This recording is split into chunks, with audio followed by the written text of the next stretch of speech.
Hi everyone, this is Crystal Jane Igban, and today I'm going to discuss the nature and purpose of Constitution.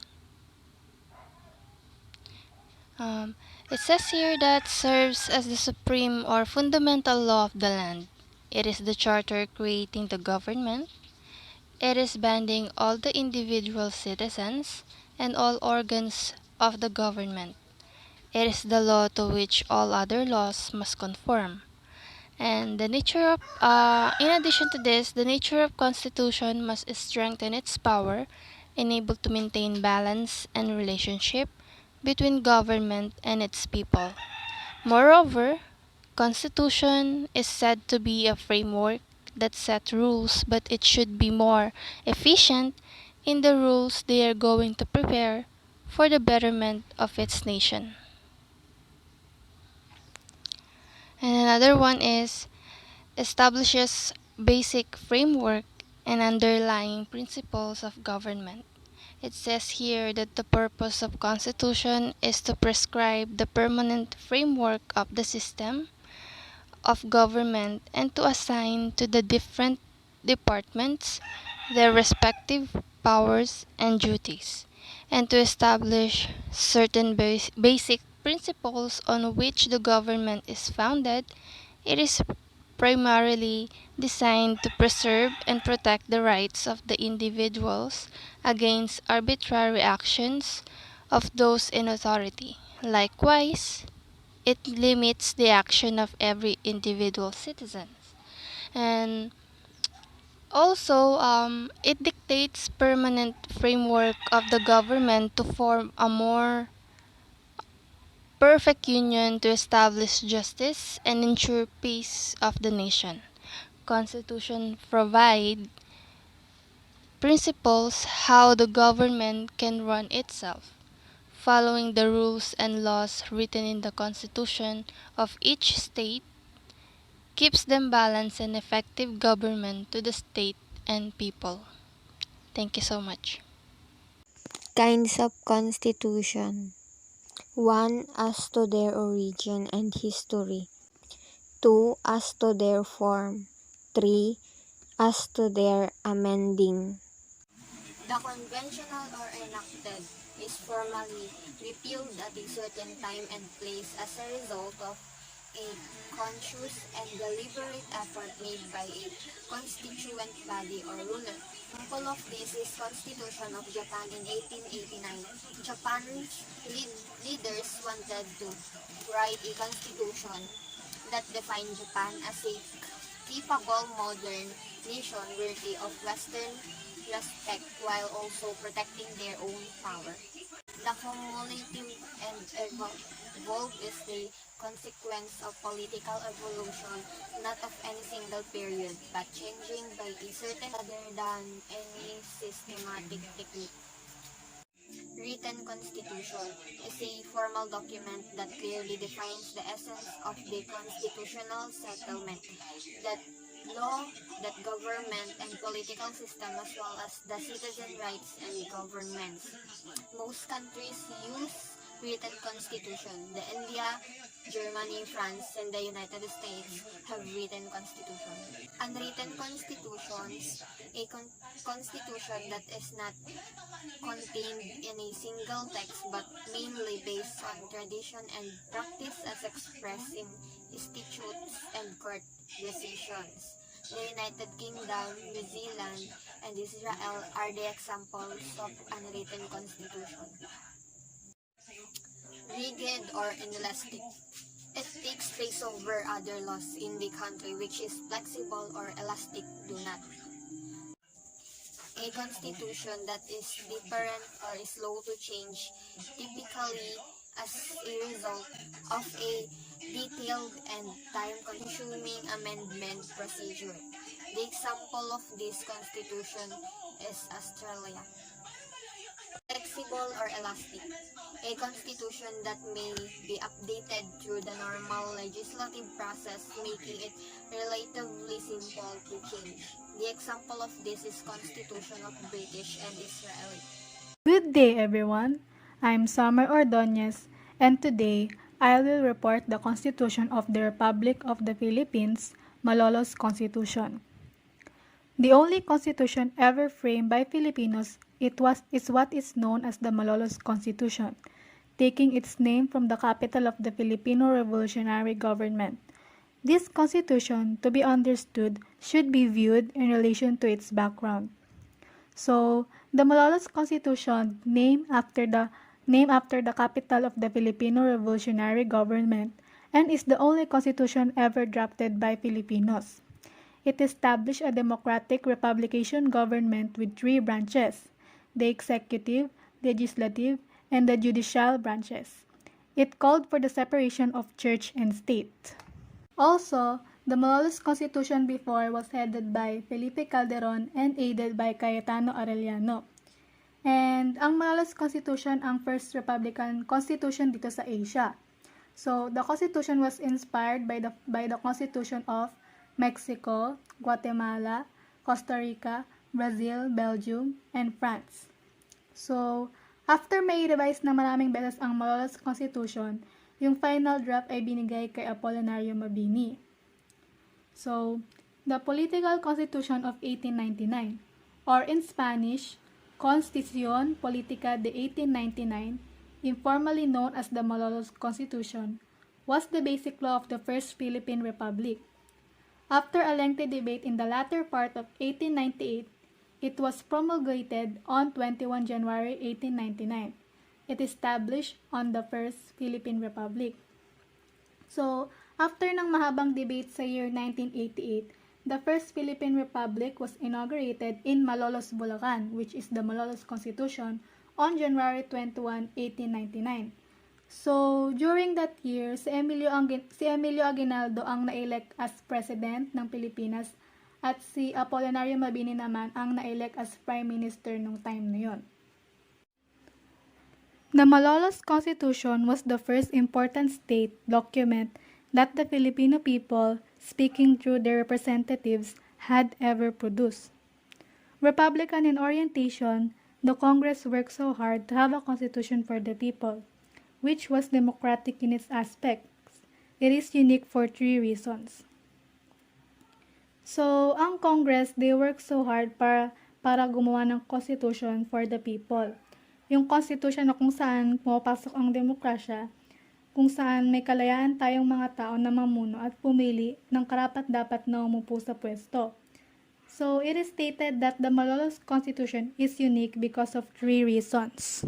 First, the assembly or the legislative branch was more powerful than the executive or the judicial branch. So, which means na during Malolos Constitution, ang National Assembly was more powerful than the executive branch and judicial branch. Dahil according sa Title 10, the judicial power, sabi dito sa PPT, sabi sa Article 80 na the Chief Justice of the Supreme Court and the Solicitor General shall be chosen by the National Assembly in concurrence with the President of the Republic and the Secretaries of the Government, and shall be absolutely independent of the legislative and executive powers. So, ang namimili ng Chief Justice ng Supreme Court ay ang National Assembly or Legislative Branch, which is, ano nga ba yung role ng Chief Justice? Ang role ng Chief Justice ay the supervision and administration of the lower courts throughout the Philippines and all their personnel. It reports and recommends to the Supreme Court all actions that affect to the lower court management. Another pa sa Title 5, the legislative power, sabi sa Article 47, the National Assemblies shall have the following additional powers. First, to approve rules for its internal government. Second, to examine the legality of the elections and the legal qualifications of the elected members. Third, to elect its president, vice presidents, and secretaries. So, until the assembly has been dissolved, the president, vice presidents, and secretaries shall continue to exercise their office for the period of 4 legislative terms. And 5, to accept the resignations of its members and grant privileges in accordance with the rules. So, that's just explain po na mas powerful talaga ang National Assembly or the legislative branch according sa political constitution nila. So, as in like yung National Assembly or legislative branch um, siya yung overall na namamahala within the Constitution. So, second, it provided that when the Assembly was not in session, a permanent commission composed of members of the Assembly would sit as a legislative body. So, sinabi lang po dito is kapag hindi in session ang National Assembly or the legislative branch, ang permanent commission na kinompose ng Assembly ay uupo as legislative body kapag hindi present ang Assembly or the legislative branch. And third, the Constitution established a unicameral legislature. So, ang ibig sabihin lang po dito is, during the Malolos Constitution, it is a unicameral legislature. Unicameral means iisa lang sa kanila. And yung National Assembly o yung legislative branch po yung tinutukoy na unicameral sa Malolos Constitution. Kung sa current na constitution po natin ngayon, which is the 1987 Constitution, doon naman po ay bicameral, meaning po dalawang houses, the lower house and the upper house. While sa Malolos Constitution naman ay unicameral, which is isa lang. That's all for my report, and thank you for listening. So the topic that we will going to discuss for today is about the Malolos Constitution. It is the Constitution of 1899. So Malolos Constitution has the following features. The first one is it declared that sovereignty resides exclusively in the people. The second one is it separated the powers of the executive, legislative, and judicial branches of the government. The third one is it separated the church and the state. The fourth one is it enumerated basic civil rights. The fifth one is it called for the creation of an assembly of representatives to act as the legislative body. And lastly is it called for a presidential form of government. So, isa-isahin natin yung features ng Malolos Constitution. The first one is it declared that sovereignty resides exclusively in the people. So, what does it mean that sovereignty resides in the people? So, public sovereignty is the belief that ultimate authority is vested in the people themselves, expressed in the idea of the general will. This means that the power is elected and supported by its member. The authority has a central goal of the good of the people in mind. So, again, what does sovereignty of people mean? Popular sovereignty is the principle that the authority of a state and its government are created and sustained by the consent of its people through their elected representatives or ruled by the people who are the source of all political powers. So, ayun no, Title 1, which is the Republic, and according to Article 3, it is stated that sovereignty belongs only to people. The next one is it separated the powers of the executive, legislative, and judicial branches of the government.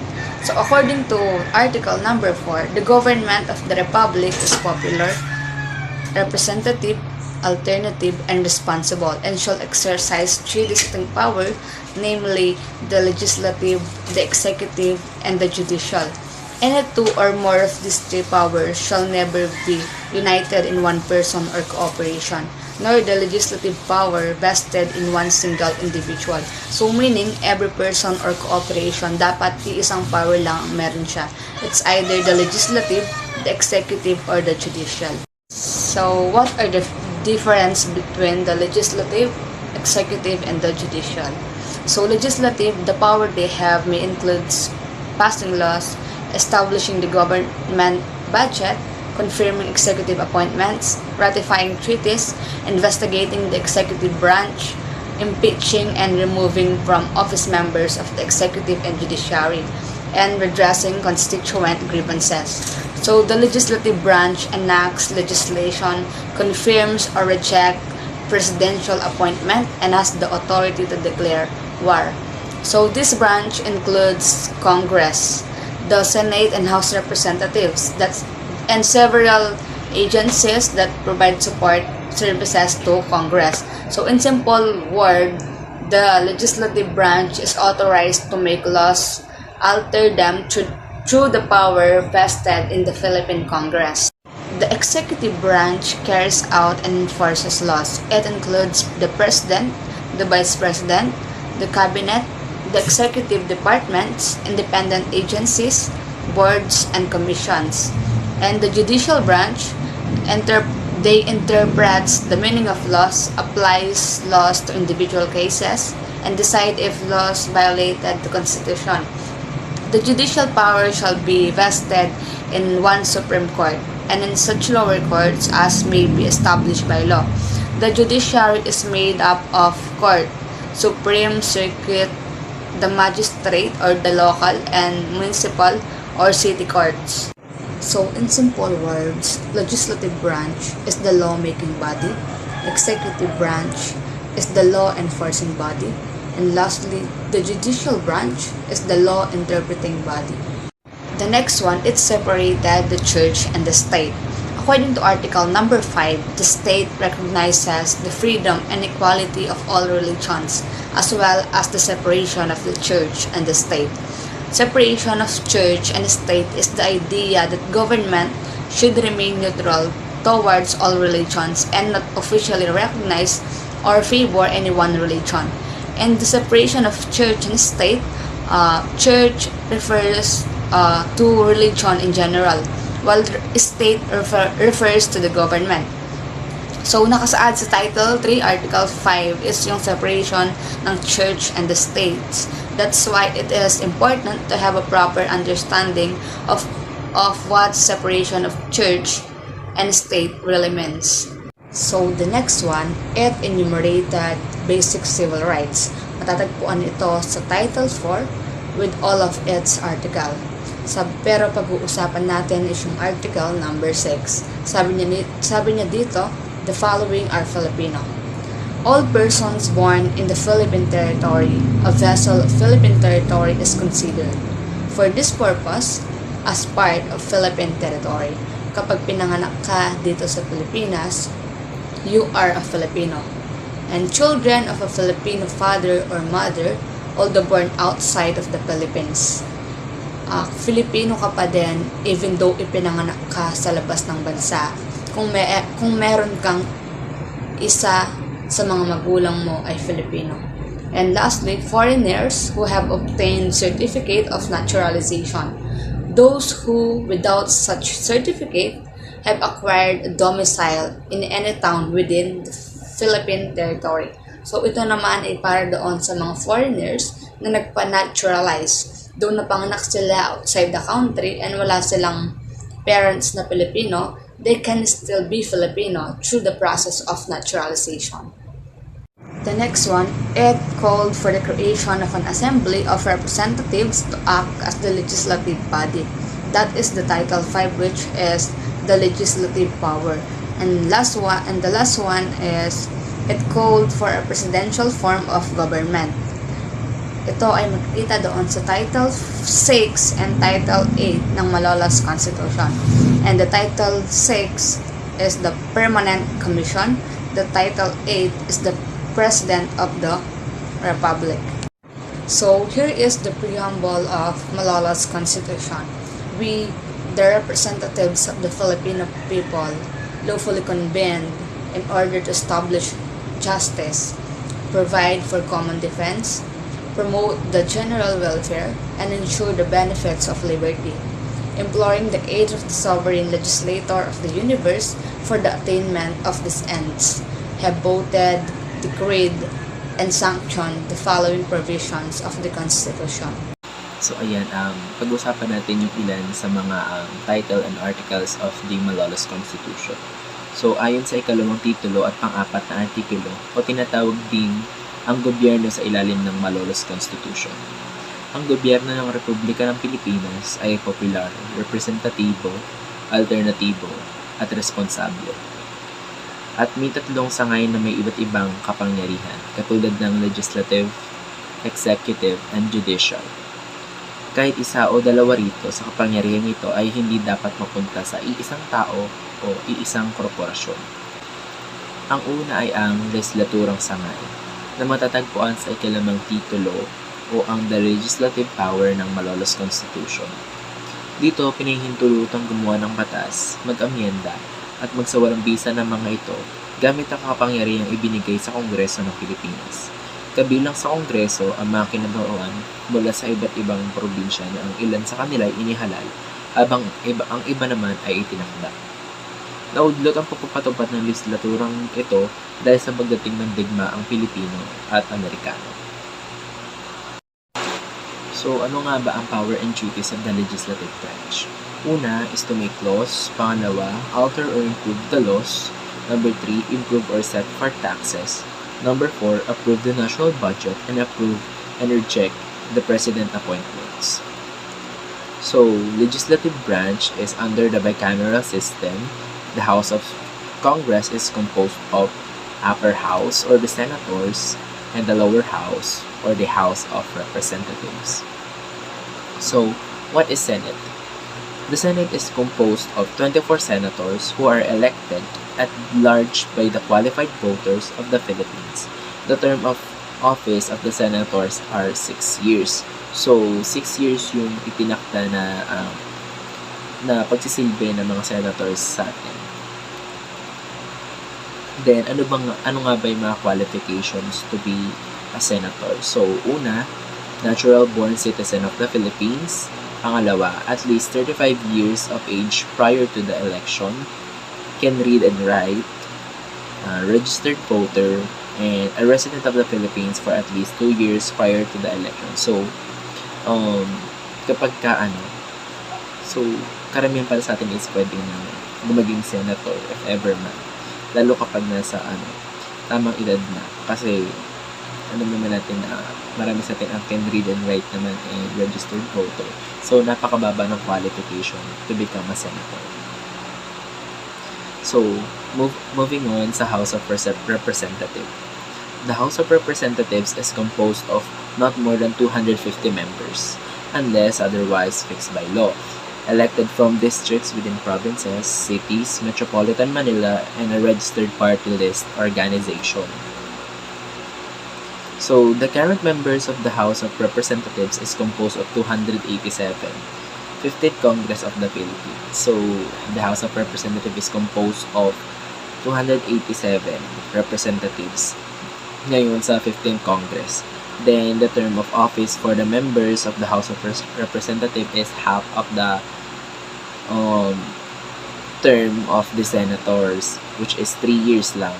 So, kung yung sa Senate kanina is 6 years yung term nila, dito naman is half lang sa House of Representatives, which is 3 years.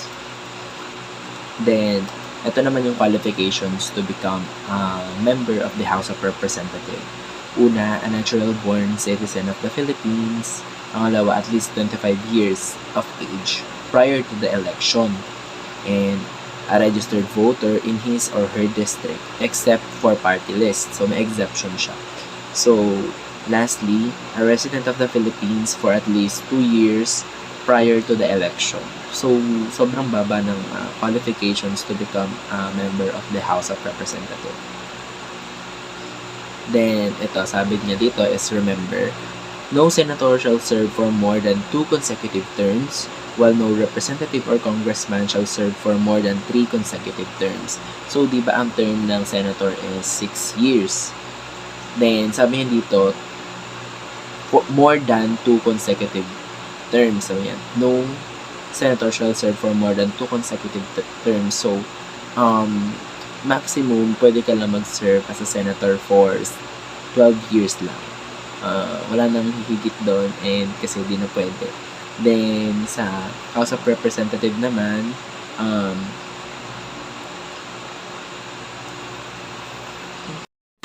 while dito naman sa House of Representative, only 3 consecutive terms lang ang ina-allow. Hindi na pwedeng 4 kasi yun lang yung nakasaad sa batas. And 3 consecutive terms is equivalent to 9 years. 3 times 3 equals 9. So, 9 years lang ang maximum years of service nila. At ngayon naman ay dadako tayo sa pangalawang sangay ng gobyerno, which is the executive branch o ang ehekutibo. Ito ay matatagpuan sa ikapitong titulo or the executive power ng Malolos Constitution. Pinamumunuan nito ng Pangulo na inihalal ng constituent assembly of representative, and special representative.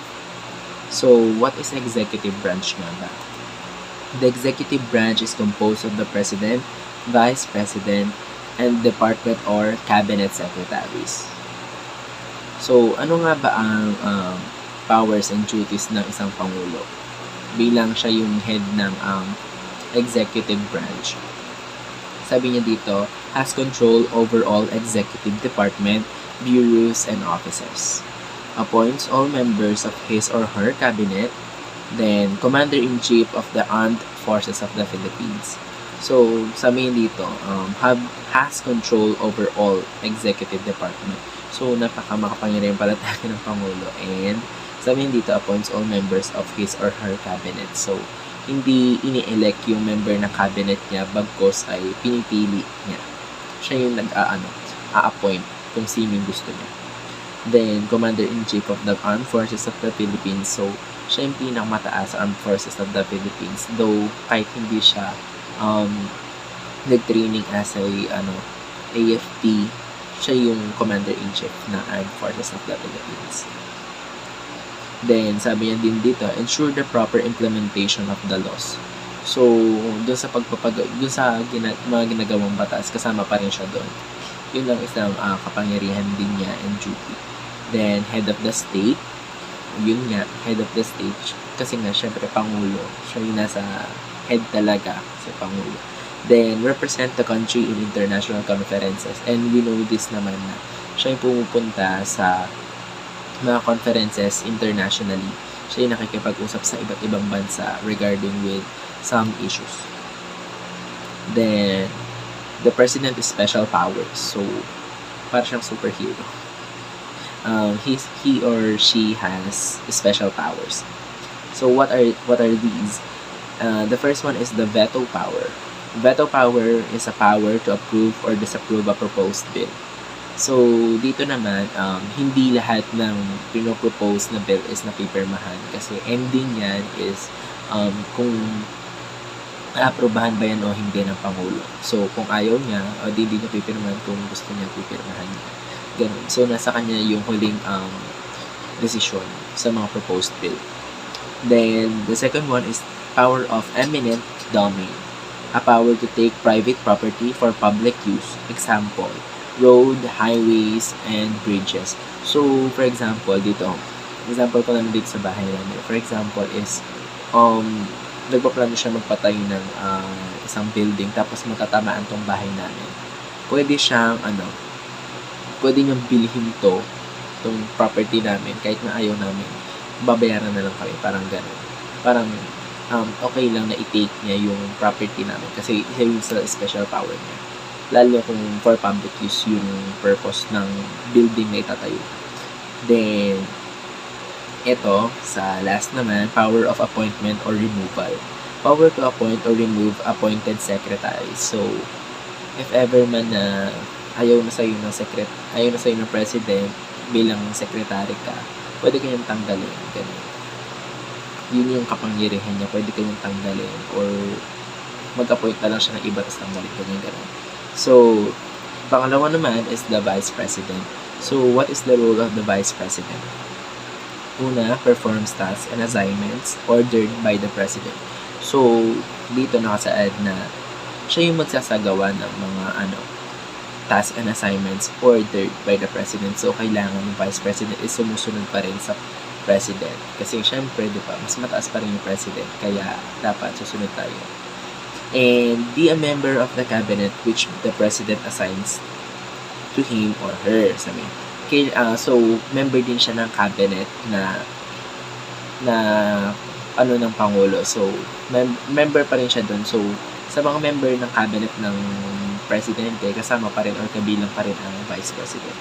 Then, cooperates with the president in the various programs of the government. So, ang vice president, kailangan din niya talaga makapag-teamwork sa president. Kailangan niya makapagtulong sa president para sa mga programs ng gobyerno. Kasi kailangan talaga ng teamwork. Kailangan ng president and vice president is connectado sa isa't isa. Hindi pwedeng sarili-sarili. Ganun. Then, performs other tasks as provided by law. So, ayun, yung ibang mga task naman dito is na hindi na related sa president is kailangan niya i-perform yun. So, meron na siyang separate task to do. Then, qualifications of president and vice president. Una, a natural-born Filipino citizen. Pangalawa, registered voter. Can read and write, at least 40 years of age on the day of election. A resident of the Philippines for at least 10 years prior to election. So,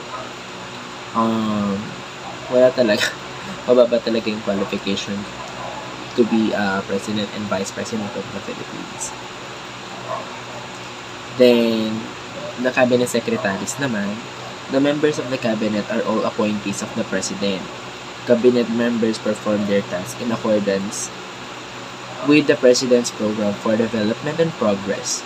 The cabinet secretaries are expected to submit his or her program for the incoming year to the president. The cabinet members also serve as the advisor of the president. So, sabi dito, serve as the advisor of the president. So, parang sila yung nagpa-plan ng mga gagawin, yung parang yearly calendar ng isang president na ipapass niya sa president kung i-approve ba yun ng president na ganito yung gagawin niya the next year. So, ayun. Sabi yung ganun, appointees of the president. So, yung mga gagawa nitong mga gagawin ng presidente for the next year or for the whole year is siya din yung namimili ng taong gagawa niya. Kasi appointees, ang sabi dito. So, last is the judicial branch or judikaturang sangay na makikita sa 10 titulo ng Malolos Constitution. Dito ay may kapangyarihang lutasin ang mga sigalot sa pagpapatupad ng karapatang nakasaad sa batas. Hinahatulan ng sangay na ito kung nagkaroon o hindi ng katumbas na kakulangan o kalabisan na kapangyarihan sa pamahalaan. Then, sa judiciary branch, under nito ang Supreme Court. So, the Supreme Court is the highest court of the land. It is composed of 15 justices with the Chief Justice as head. And the Supreme Court exercises administrative supervision of all courts all over the Philippines, including their employees.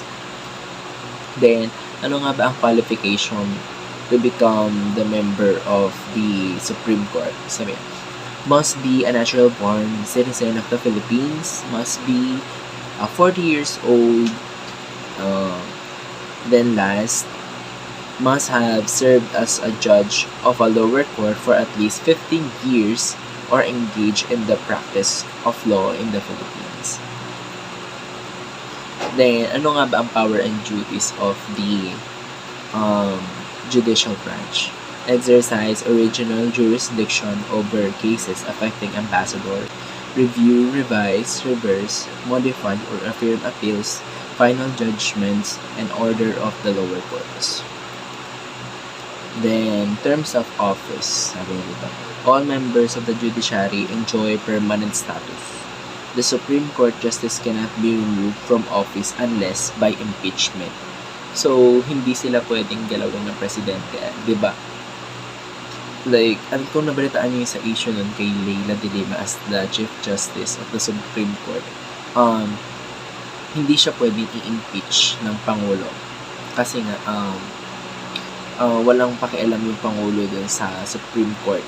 Wala siyang kinalaman dun. Wala siyang kapangyarihan na magtanggal. Kasi di ba isang kapangyarihan ng Pangulo is to remove and appoint. Pero may exception yun. Which is in the Supreme Court.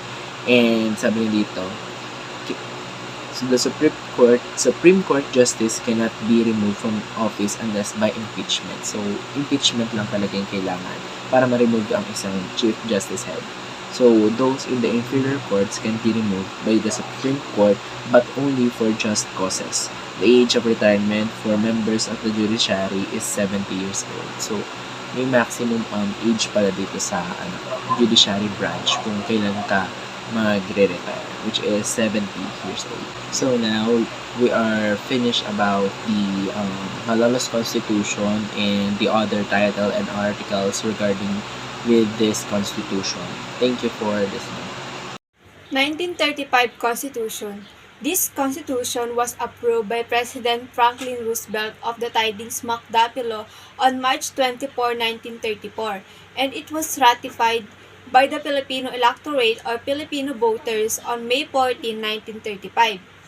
This Tidings-McDuffie Act, also called Philippine Commonwealth and Independence Act of 1934, the U.S. statute that provided for Philippine independence to take effect on July 4, 1946 after a 10-year transitional period of Commonwealth government. The bill was signed by U.S. President Franklin D. Roosevelt on March 24, 1934 and was sent to the Philippine Senate for approval, but na-approve ang Tidings-McDuffie on May 1.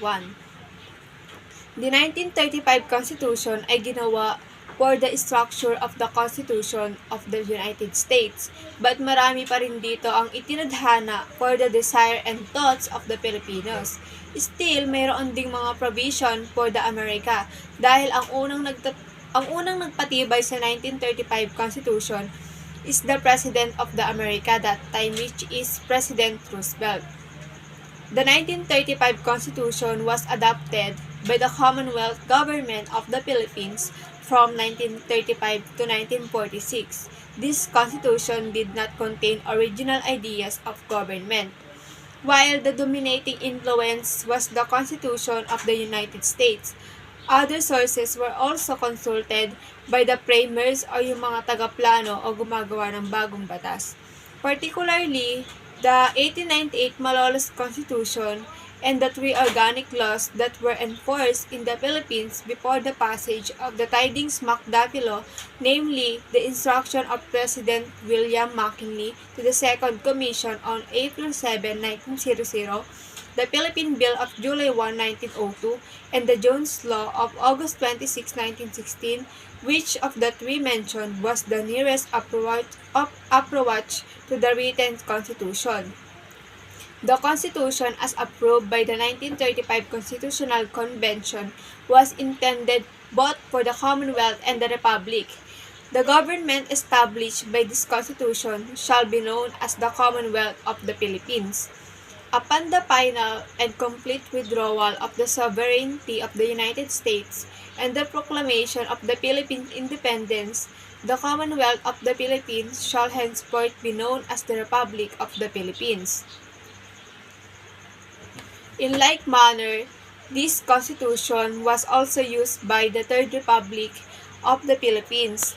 After July 4, 1946 Declaration of the Philippine Independence from the United States of America until 1972 after President Ferdinand E. Marcos declared martial law in September 21, 1972 by virtue of Proclamation Order Number 1081 or yung document which contained formal proclamation of martial law in the Philippines by President Ferdinand Marcos and called for an amendment of the 1935 Constitution. This 1935 Constitution is important because this is the fundamental of our present Constitution, which is the 1975 Constitution, and it seemed to serve the nation well. It gave the Philippines 26 years of stable constitutional government during a period when a number of other Asian states were succumbing to military dictatorship or communist revolution.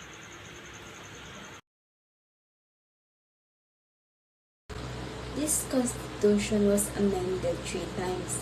These are among the amendments. Number 1, establishing a bicameral legislature. In bicameral legislature, it has what's so-called bicameral legislature.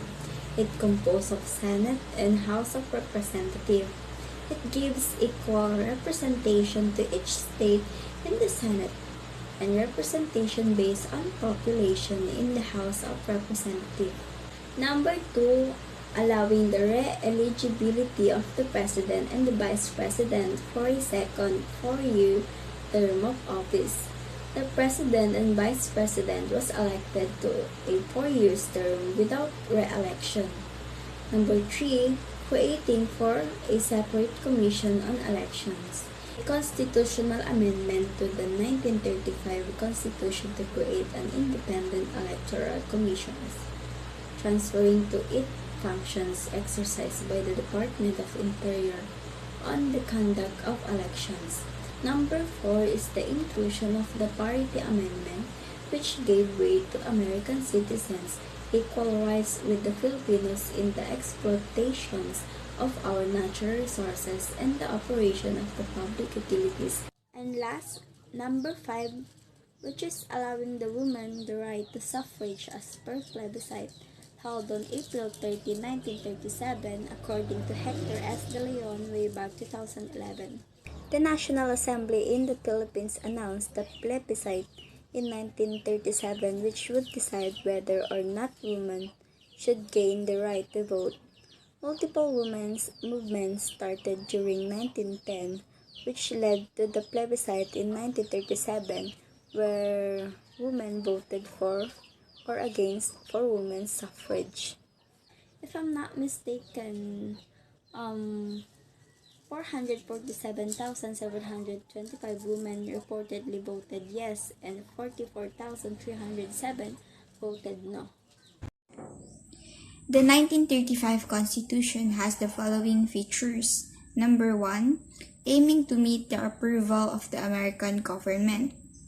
Number 2, ensuring the United States of America would keep its promise to grant the Philippine independence. Although, from the moment of independence, Filipino politics have been plagued by the twin demons of corruption and scandal. Notwithstanding, President Ramon Magsaysay, Carlos Garcia, and Diosdado Macapagal managed to stabilize the country, implement domestic reforms, diversify the economy, and build Philippine ties not only to the United States but also to its Asian neighbors. Number 3, providing a unicameral National Assembly, then later on it was amended into a bicameral legislature in Article number 6. The legislature is an organ of the government which is empowered to make laws and oversee the administration of the government. There are two kinds of legislatures prevalent in the world, the unicameral and bicameral. The unicameral legislature is the system of the government where a single central unit has got the wholesome right to make laws and decide upon government policies. On the contrary, a bicameral legislature is one where there are two chambers of parliament, the upper house that represents states, and the other is the lower house that represents people of the country. Number 4 provides the Charter of Liberties in Article number 3. So, one of the following features of the 1935 Constitution is the Bill of Rights of every citizen in the Philippines. Number 5 provides the presidential form of government. So, the Philippines is a republic with a presidential form of government wherein power is equally divided among its three branches, the executive, legislative, and the judicial. So, number 6, guaranteeing the separation of powers of the three branches of the government. So, like what I've said earlier, the Philippine government has its three branches, the judiciary, legislative, and executive. So, what is the legislative branch? The legislative branch is authorized to make laws, alter, and repeal through the power vested in the Philippine Congress. This institution is divided into the Senate and the House of Representatives. The legislative branch enacts legislation, confirms or rejects presidential appointments, and has the authority to declare war. This branch includes Congress, the Senate, and House Representatives, and several agencies that provide support services to Congress. And the executive branch is composed of the President and the Vice President who are elected by direct popular vote and serve a term of 6 years. The Constitution grants the President authority to appoint his cabinet. These departments form a large portion of the country's bureaucracy. The executive branch carries out and enforces law. It includes the President, Vice President, the Cabinet, executive departments, independent agencies, boards, commission, and the committees. And the last one is the judicial branch or the judiciary, holds the power to settle controversies involving rights that are legally demandable and enforceable. This branch determines whether or not there has been a grave abuse of discretion amounting to lack or excess of jurisdiction on the part and instrumentality of the government. It is made up of a Supreme Court and lower courts. The judicial branch interprets the meaning of laws, applies laws to individual cases, and decides if laws violate the Constitution. The judicial power shall be vested in one Supreme Court and in such lower courts as may be established by law. Preamble. The Filipino people imploring the aid of divine providence in order to establish a government that shall embody their ideals, conserve and develop the patrimony of the nation, promote the general welfare, and secure to themselves and their posterity the blessings of independence under a regime of justice, liberty, and democracy, do ordain and to promulgate this Constitution. Provisions of the 1935 Constitution. Article number 1. National Territory. National territory means all the surface area, subsurface, water, and atmosphere comprising the territory of the country and its exclusive economic zone. The national territory comprises the Philippine archipelago with all the islands and waters embraced therein and all the other territories belonging to the Philippines by historic or legal title, including the territorial sea, the airspace, the subsoil, the seabed, the insular shelves, and the submarine areas over which the Philippines has sovereignty or jurisdiction. The waters around, between, and connecting the islands of the archipelago, irrespective of their breadth and dimensions, form part of the internal waters of the Philippines. Article 2. Declaration of Principles contain a set of mutually agreed upon general principles regarding the 5-year interim period of Palestinian self-rule.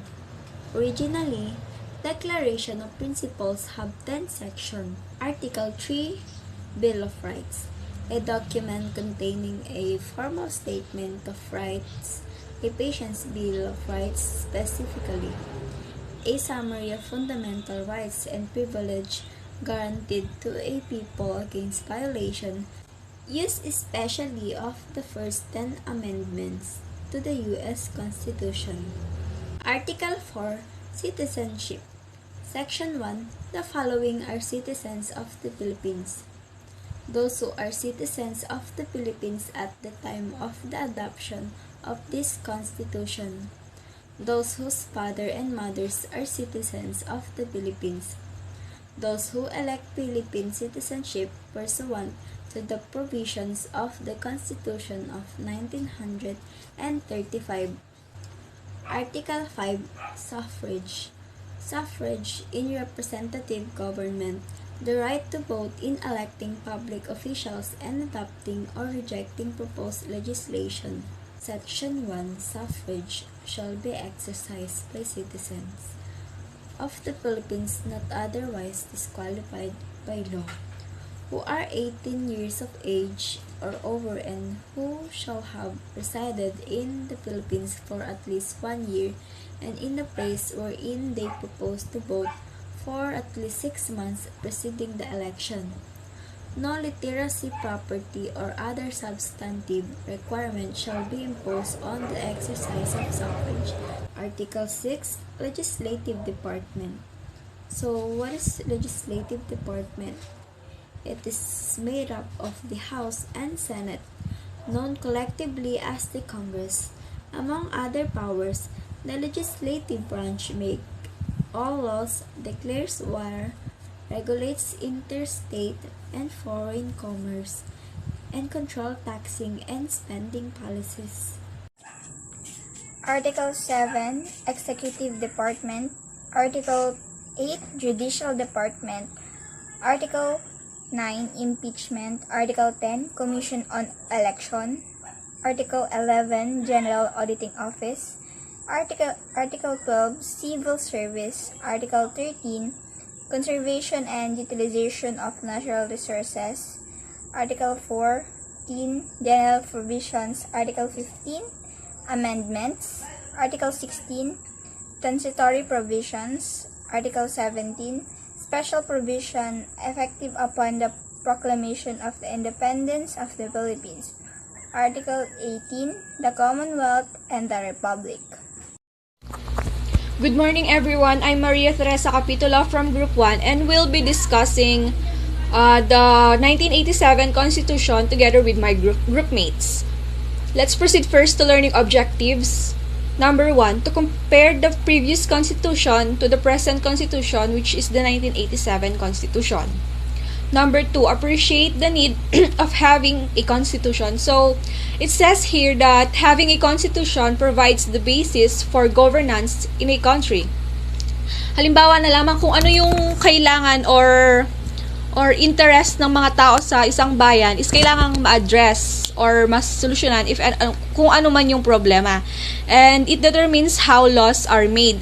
And we are all aware naman sa 3 branches of government. Yung judicial branch means ito yung nagde-decide kung ipapatupad ba yung batas na yon or if against ba siya sa constitution. And the next is legislative branch. Ito yung in charge of making laws. Ito yung mga gumagawa ng mga batas. And executive branch, ito na yung nagpapatupad ng batas. Ito na yung process kung saan ipapatupad na nila yung batas. Number 3, analyze our brief provisions of the present Constitution, which will be discussed later. The 1987 Constitution, pursuant to Proclamation Order Number 3, the President Corazon C. Aquino promulgated on April 23, 1986, Proclamation Order Number 9, the law governing the Constitutional Commission of 1986. To organize the Constitutional Commission, to provide for the details of its operations, and establish the procedure for the ratification or rejection of the proposed Constitution. So, noong year 1986 daw, may may dalawang pangulo. Sabi dito sa official gazette.gov.ph, nangyari yon noong February 25, 1986. Nagkaroon daw ng dalawang pangulo ang Pilipinas, si Ferdinand Marcos at si Pangulong Corazon Aquino. And noong year 1986 din natapos yung panunungkulan ni Ferdinand Marcos at pinalitan na ito ni Corazon Aquino. So, nung natapos na yung panunungkulan ni Ferdinand Marcos, syempre naibalik na rin yung demokrasya noong 1986. Pinalitan ang 1973 Saligang Batas noong simula ng Saligang Batas ng Kalayaan na nakilala rin bilang Proclamation bilang 3 or yung Proclamation Order Number 3 year 1986 at saka kasulukuyan nating Saligang Batas, yung Saligang Batas ng 1987. So, nung nilikha ang isang Constitutional Commission or yung CONCOM sa bisa ng Proclamation Number 9. Inilabas ito noong April 23, 1986 at inatasang bumuo ng panibagong Saligang Batas. Binalangkas ng executive issuance ang mga batas, panuntunan sa paghahalal at pagbabawal sa mga kasapi ng nasabing komisyon. Pamumunuan muna ng CONCOM ni pangalawang Pangulong Salvador H. Laurel hanggang sa makapaghalal ito ng sariling nitong mga pinuno. So, the Constitutional Commission, which marked the 4th exercise in the writing of a basic charter in the Philippine history since the Malolos Constitution at the turn of the century, convened on June 2, 1986. So, noong June 2, 1986, sinimulan ng komisyon ang trabaho nito na ihalal si Cecilia Muñoz Palma bilang President ng Constitution Commission or CONCOM.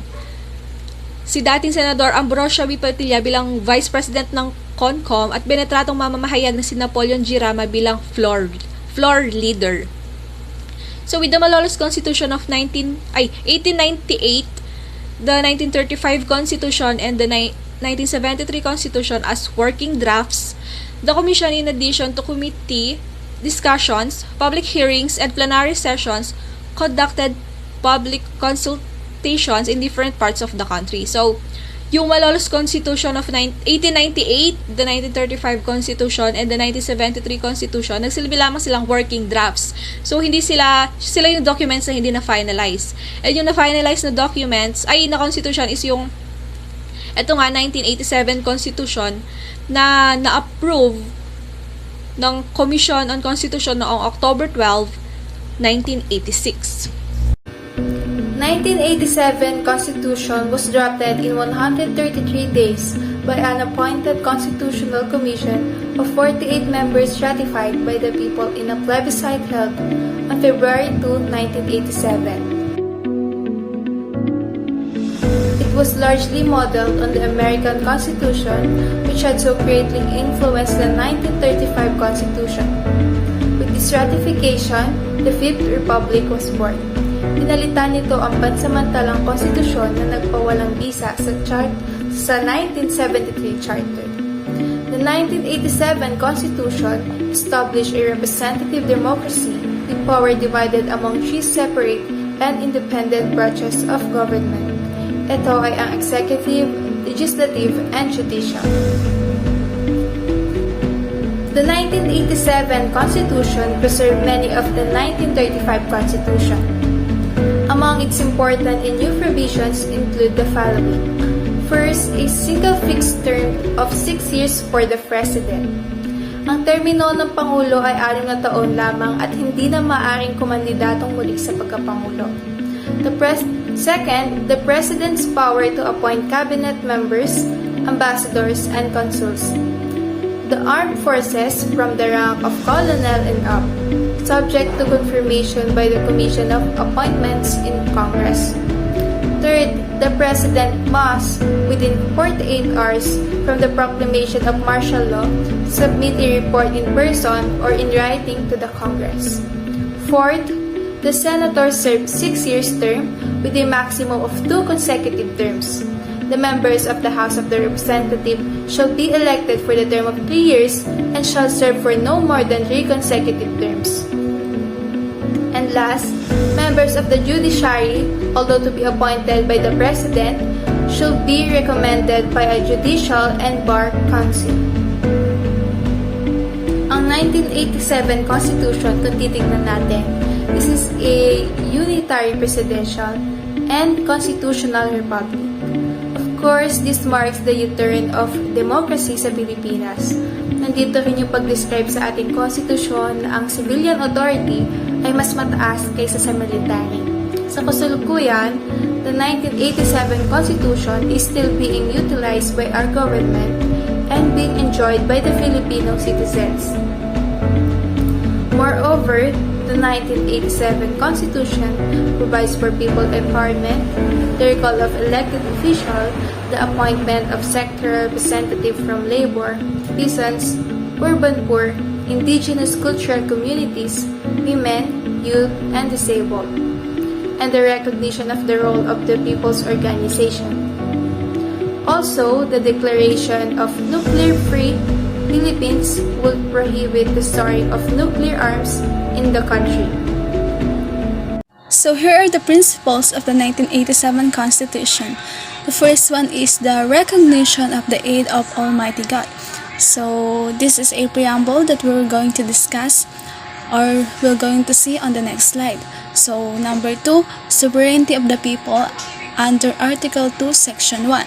The Philippines is a democratic and republican state. Sovereignty resides in the people and all government authority emanates from them. Number 3 is the renunciation of war as an instrument of national policy. It is under the Article 2, Section 2. It says there that the Philippines renounces war as an instrument of national policy, adopts the generally accepted principles of international law as part of peace, equality, justice, freedom, cooperation, and amity with all nations. Number 4, supremacy of the civilian authority over the military.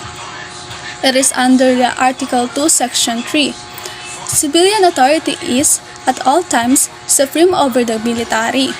The armed forces of the Philippines is the protector of the people and the state. its goal is to secure the sovereignty of the state and the integrity of the national territory. Number 5 is the separation of the church and the state.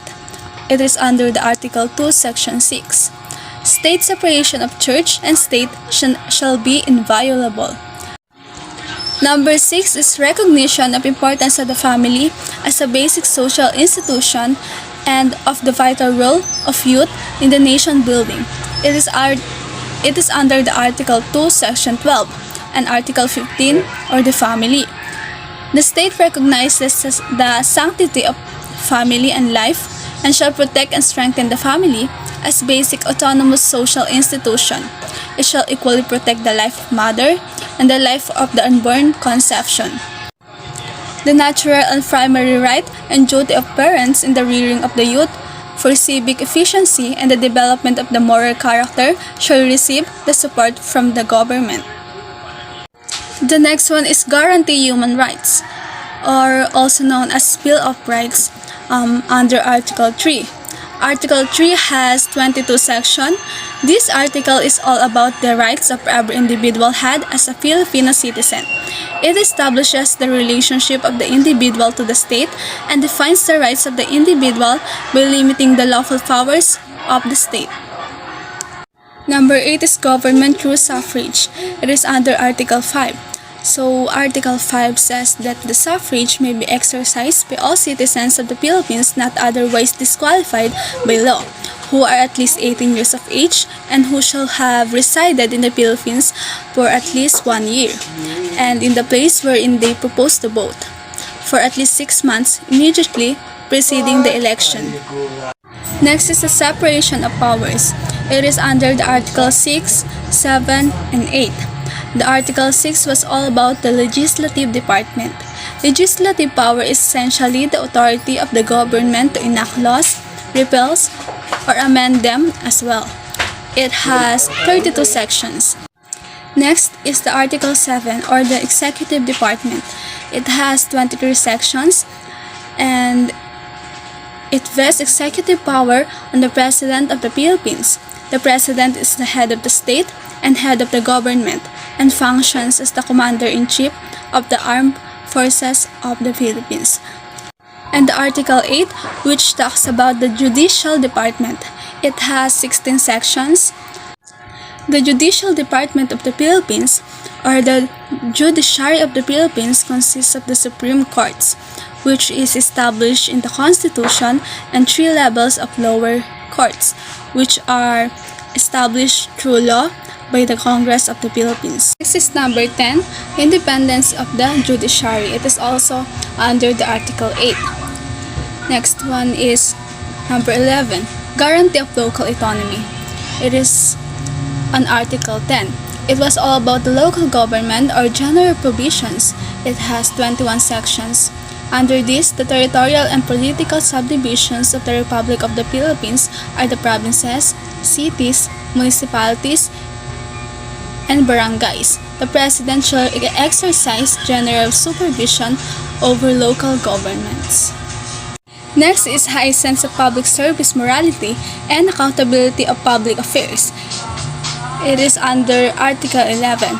It is about the accountability of public officers. It has 18 sections. Public office is a public trust. Public officers and employees must, at all times, be accountable to the people. Serve them with utmost responsibility, integrity, loyalty, and efficiency. 13. Nationalization of natural resources and certain private enterprises affected with public interest. It is under Article 12. The national economy and patrimony has 22 sections. In the grants of rights, privileges, and concessions covering the national economy and patrimony, the state shall give preference to qualified Filipinos. The state shall regulate and exercise authority over foreign investments within its national jurisdiction in accordance with its national goals and priorities. 14 is non-suability of the state. This under Article 16. Article 16 was all about general provisions that has 12 sections. Number 15, role of the majority under Article 2. That was all about the Declaration of Principles and State Policies Principles. It has 28 sections that the talks about or enumerates the principles of the state, such as the democratic and republican nature of the Philippine state, the supremacy of civilian authority over the military, the people's duty to defend the state, the separation of church and state, and renunciation of war as an instrument of national policy. And lastly, government of laws and not men. It is under the Article 3. It means that the rule of law at its most basic.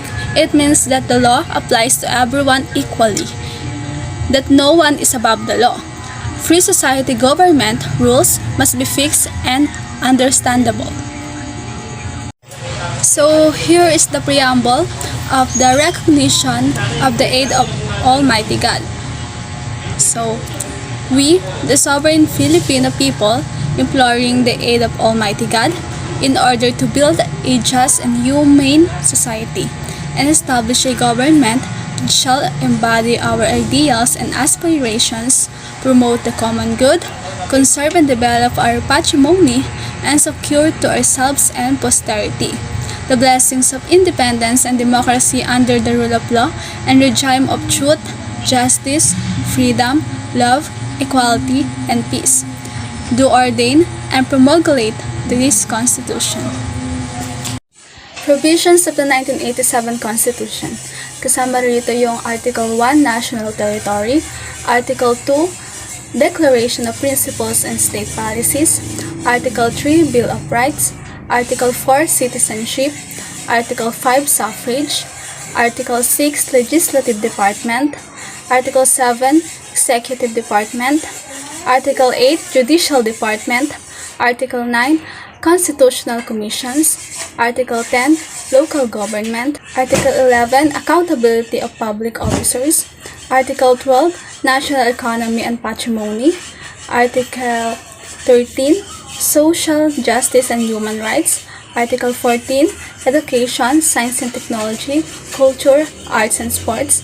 Next is Article 15, the Family, Article 16, General Provisions, Article 17, Amendments and Revisions, and lastly, Article 18, Transitory Provisions.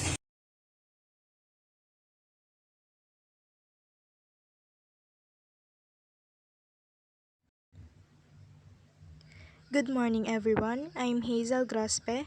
Today I'm going to continue the report of Mr. Jomar, and it is also under 1973 Constitution. So let's proceed.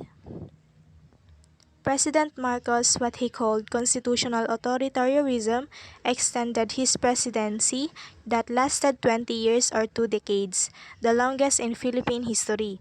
With martial rule, the 1971 Constitutional Convention ended with the promulgation of the 1973 Constitution that provided for a transitory form of government. Under it, the term of office of all officials, starting with the president, was extended. To effectively silence the opposition, the Congress was padlocked and the media was shut down. Marcos' critics and rivals were arrested and detained. Marcos promised a new society that will solve insurgency, criminality, and poverty. So in any of Ferdinand Marcos' key speeches, he was most inspiring when he would talk about his vision of the new society or bagong lipunan, in which every individual Filipino could be free to fulfill their potential as human beings. In such a society, no longer would Filipinos live in poverty, hunger, corruption, mass deception, and violence. After centuries of colonial oppression, Marcos would declare in his speeches, it was time for Filipinos to finally live in a way that was worthy of their dignity. In his declaration of martial law, Marcos made many specific promises in order to achieve his dream of the new society. A brilliant statesman and orator by many accounts, his vision represented a great aspiration for the Filipino people to enjoy happy and fulfilling lives. So here are the promises of Marcos. So first is the end poverty and create equality. In Marcos' speeches as president, he declared that central to his mission for the new society was to make it a revolution of the poor, aimed at protecting the helpless of Philippine society and ending the inequality that had kept the nation from truly pursuing inclusive growth. Marcos promised a Philippines in which true equality and opportunity could be attained. By striking at the roots of Philippine social, political, and economic order, Marcos dreamed a new society in which every Filipino whom he asserted to be equal in rights and in dignity was born into a world which allowed him to live out this profound truth. Next is the end hunger and drive development. In a speech delivered with the World Health Organization in 1968, Marcos emphasized the importance of increasing food production in the country in order to sustain the Filipino people's basic need for nutrition. He was aware of the troubling fact that despite of the huge potential of Philippine land to produce agricultural resources, millions remained hunger and malnourished. More than satisfying the local need, however, Marcos set forth an even more ambitious goal. Not only would the country be producing enough crops to feed the people, the Philippines would even become an exporter to the other nations. Next is the end corruption and enact justice. Even in his very first State of the Nation address in 1966, Marcos was direct about his promise to reform government in order to eliminate corruption, which he viewed as one of the worst impediments to national growth. And next, we have the end deception and promote truth. Marcos also recognized mass deception and misinformation as a grave ill that had befallen Philippine society. He claimed that the notion of freedom of speech had been abused by the richest of the rich, such that the media have become the weapon of a special class rather than serve as a public forum. The control of media has perpetuated the simplistic politics that have been obstructive of meaningful change, because the media institutions were owned by the wealthy and powerful. Marcos accused the news of being permitted by their personal agendas. Thus, public perceptions of events were regularly manipulated to favor this special interest. And lastly, the end violence and usher in peace.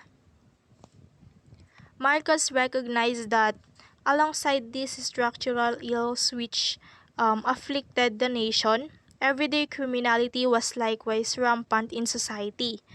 Rates of murder, rape were unacceptably high, violating the basic expectation of Filipino citizens to live a life of safety and security.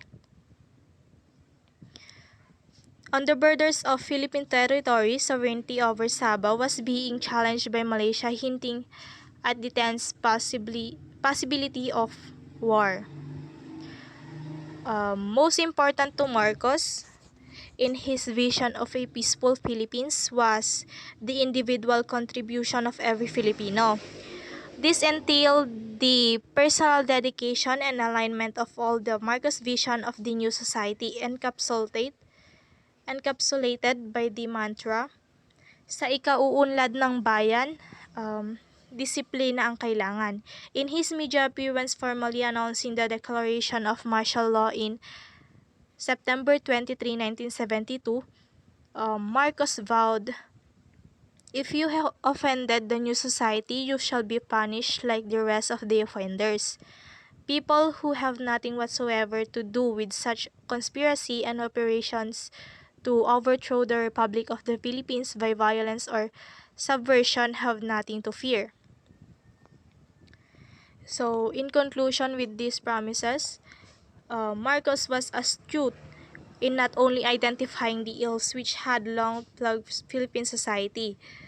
He also laid down concrete, ambitious plans to solve them. Moreover, he recognized the role that every citizen played in building the nation.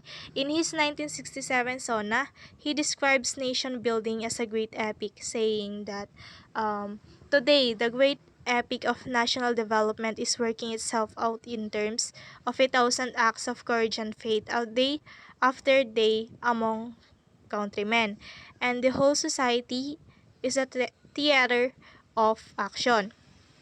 Everyone sustains this great effort with his own acts of initiative and courage. The whole nation thus involved, and everyone is involved according to the measure of his commitment to the future of his country. And for this part, we have the duties and obligations of citizens. We have the section 1. It shall be the duty of the citizen to be loyal to the Republic and to honor the Philippine flag, to defend the state and contribute to its development and welfare, to uphold the Constitution and obey the laws, and to cooperate with the duly constituted authorities in the attainment and preservation of a just and orderly society. And next, the section 2. The rights of the individual impose upon him the correlative duty to exercise them responsibly and with due regard for the rights of others. And next, the section 3. It shall be the duty of every citizen to engage in gainful work, to assure himself and his family a life worthy of human dignity. And the last one is the section 4. It shall be the obligation of every citizen qualified to vote, to register, and to cast his vote. And in conclusion to this part, we as a student, we can show our duties and responsibilities as a Filipino citizen by contributing to the nation building, development, and welfare of our country. We can also our responsibilities and duties by following and respecting all the laws and constitution, cooperate with the authorities, and to take part in profitable work to assure ourselves and our family. So, since we are we are all at the legal age of 18, ganyan, 19, our duty and responsibility is to vote for government officials to be elected and report corrupt and dishonest officials. Um, it is our duty and responsibility to report the proper authorities and any kinds of plans and plots of terrorism and rebellion. And that's all po. Thank you for listening. God bless. Accordingly, the experience of more than 3 decades as a sovereign nation had revealed flaws and inadequacies in the 1935 Constitution, taking into account the felt necessities of the times, particularly the new and grave problems arising from an ever-increasing population. Pressing for solution to call for an amendment of the 1935 Constitution. Ito ay noong March 16, 1967 nang ang Kongreso sa magkasanib na session ay nagpasa ng Resolution number 2 gaya ng amendments ng Resolution number 4 na ipinasa noong June 17, 1969 na nagpahintulot na pagdaraos ng isang constitutional na convention noong 1971. Sinimulan ang Constitutional Convention ang gawain nitong muling pagsulat ng konstitusyon noong June 1, 1971.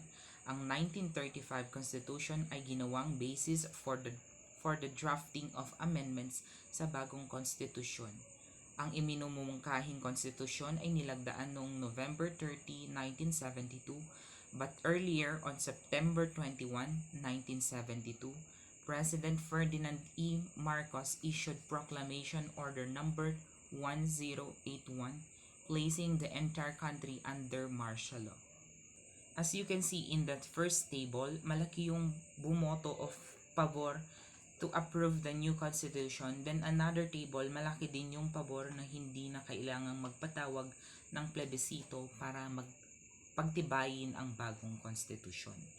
All the members of the barangays citizens assembly voted for its adoption with a vote of 14,976,561 as against 743,869 who was voted for its rejection.